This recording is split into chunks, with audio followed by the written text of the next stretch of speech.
You know, it just struck me before I started recording how much I like doing this. So that's nice. Anyway, welcome to October. I love October. I never used to. I never used to be an autumn Halloween person. And now I really am, like, obsessively. I love everything about autumn and I love everything about Halloween. And I do have quite a few spooky, scary books to talk about here, but I am going to be doing a separate video about what I'm just going to call Witchtober, where I read and talk about a lot of witch-related books. None of those are here. This is just the books that are coming out in October that I'm excited to talk about, some of which I really can't wait to read and review. Others I don't know much about, but I hope will impress and excite me. Let's go. Let's start with one of my most anticipated books of October. That's also a book that I happen to have just finished reading.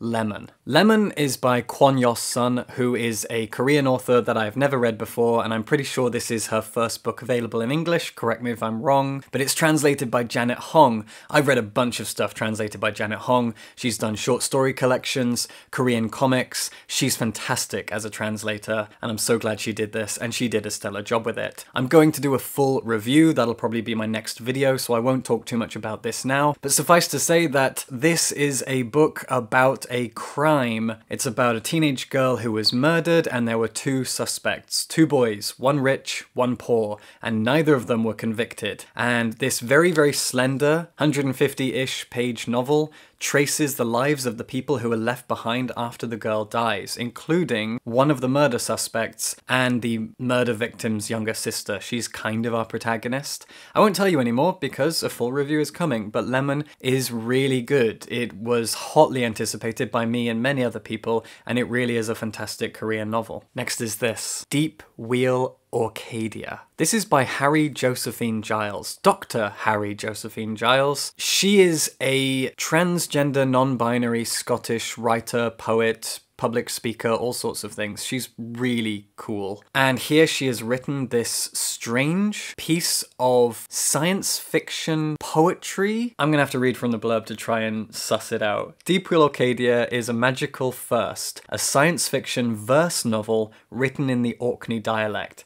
There you go, Will, that wasn't so hard, was it? Deep Wheel Orcadia is really cool. I flicked through it. It is going to be a difficult read for me because of the Orkney dialect and because it is written in this prosaic method, if you like, and I'm not good with poetry, but I am very excited. I really am excited to read this. I'm a little intimidated by it, but it is a great piece of science fiction. It's Scottish, and it's by a trans woman, and all of those things tick a lot of boxes for me personally, so I'm very excited to check it out. I'm very excited about this one. This is great. This is a horror novel that's coming out in October for Halloween. It's Taiwanese, and it's published by Honford Star, one of my favourite indie darling publishers. I have a long personal history with Honford Star. I've talked about them so many times in videos before. They always publish wonderful things from Korea, Japan, and Taiwan, all of my favourite countries, and they have delivered here with the cover to this incredible Taiwanese novel. Again, this is a horror story. It's written by Chang Yu Ko, and it's translated by someone called Roddy Flagg, who I have never heard of as a translator before, so that's cool. A new Chinese to English translator, yay. It's a piece of Taiwanese fiction, it's a horror story, and it tells the story of this thing, this ghostly monstrous presence that does weird things before killing victims. It sings songs or it speaks in Japanese, it does strange things, and it's about a taxi driver whose wife has been killed by this entity, and he wants to find out the source of it. He wants to find out the truth before he becomes the next victim of whatever this thing is. That's all I know. I got all that from the blurb. I haven't read it yet. I will be doing a dedicated video review because it's a horror novel coming out in October from Taiwan, published by Honford Star. It is everything that I love right here in this one gorgeous, black, beautiful thing. Can't wait. Another indie publisher that I absolutely love is the UK-based Piren or Payreen Press. I really don't know how to say it, and I've mentioned this before.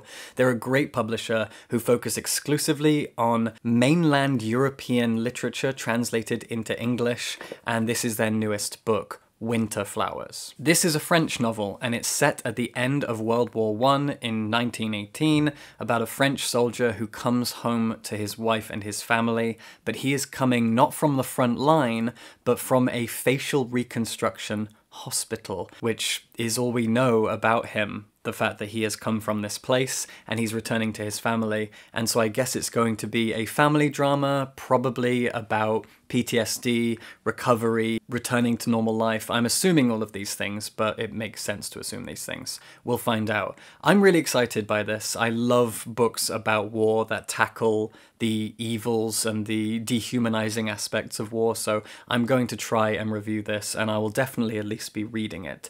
This is a great publisher, another French novel about war. I'm very excited. We get sent a lot of great books from indie publishers, especially ones based in the UK, and they are my favorite things. Any book that is by a UK indie press is almost always something that's going to get me excited and will probably be fantastic, and Dead Ink Books is no exception. And again, this is horror. This is a collection of short horror stories by Lucy McKnight Hardy, who wrote a collection called, I think it's called Water Shall Refuse Them, which is such an amazing name for a collection of stories. And this one is just called Dead Relatives, which I believe is the name of the first story in the collection. I don't know anything about this except that it's a collection of short horror stories, and it's published by one of my favorite independent publishers, and it's by a writer whose first collection was really revered and brilliantly reviewed. So that's enough to get hype. If you're looking for the best new horror fiction that's coming out in October, this is probably going to be on your radar, and I have seen it everywhere on social media. I had to get a review copy. I'm so glad I did. Again, I'll try to find the time to do a review.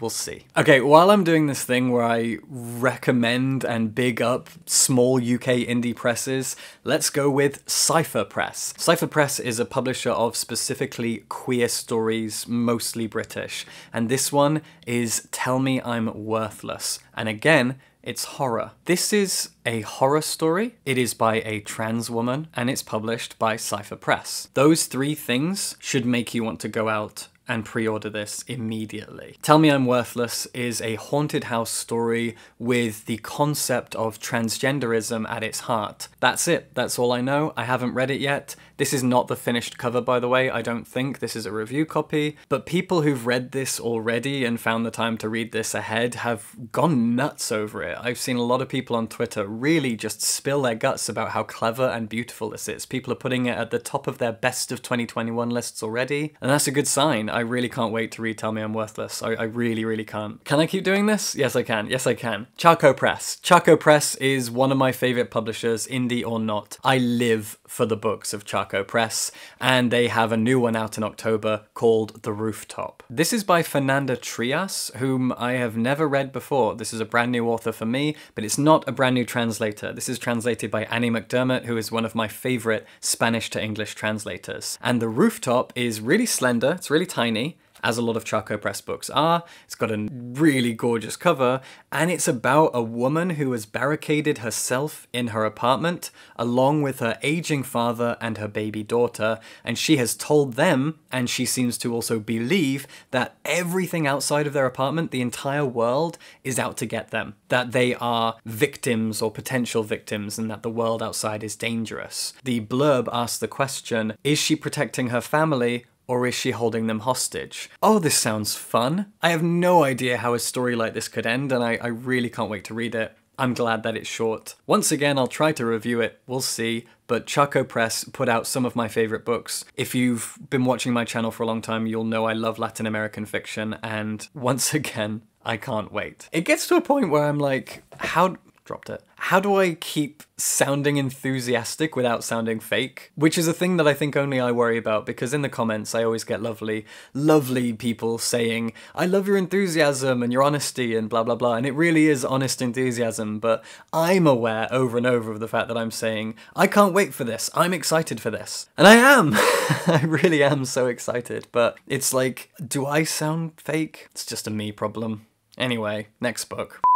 I have a real soft spot for non-fiction about or from China. I've read a lot of memoirs, a lot of history books about modern or contemporary China, And this is a new one. This is called More Than One Child by Shen Yang, and it's translated by Nikki Harman. It's a memoir that tells the story of a second child at a time when China's one-child policy was in full swing, and so she was, just by the nature of existing, a burden on her family. If you don't know about China's one-child policy, you'll probably find out a lot about it here. I learned about it in school, and then I lived in China where I learned more about it from the people that I met and the students that I taught. And the one-child policy was a really difficult thing, and this woman had to live with being the second child at a time when basically if there was a second child in your family, it meant extra taxation and a lack of benefits and all these other financial problems. There were penalties and handicaps that were put on your family if you chose to or accidentally had a second child. And this is the memoir of a second child. I'll make this one quick.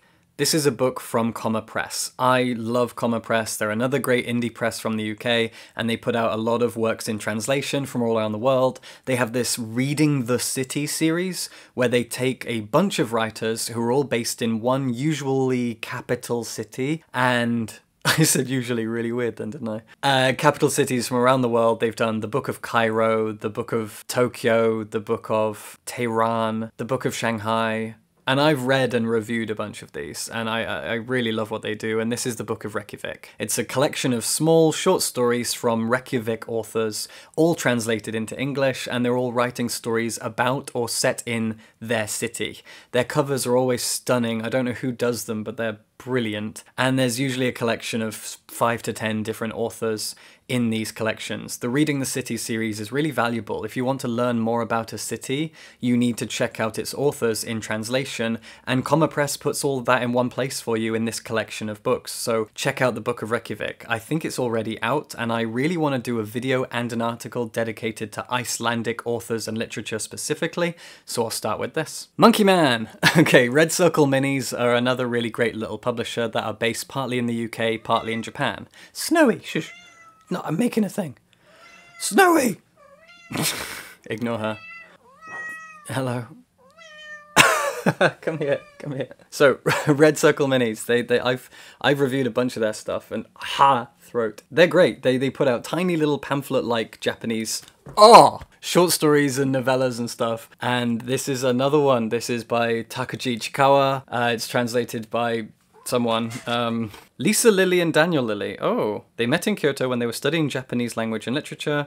Oh, that's sweet. Okay, so I haven't researched this one at all, but Red Circle Minis always send me their latest stuff. The only problem I have is that it's always Japanese, which is great. That's their whole thing, but they're always men. I think every single book that they've ever published has been by a man, and I'm like, can we have some women now, please? But apart from that, I've always enjoyed what they've put out, and apparently this is a lovely piece of YA genre fiction, and it's absolutely tiny. So go on their website, check out their books. Everything I've read from this collection, the Red Circle Minis, has been just delightful. Right, are you gonna cooperate now? I've just sat and read the blurb of this book like 4 times, and for some reason it's going in one ear and out the other. That might be because my cat is stressing me out right now. But this is Milk Teeth. This is a German novel by Helen Bukowski, and it's translated into English by Jen Kaleha, who is a translator I do not know at all. I don't know anything about this because, as I said, I've tried to read the blurb and failed. It's about a mother-daughter relationship. It's about isolation. It seems post-apocalyptic, maybe. I really couldn't make heads or tails of it because suddenly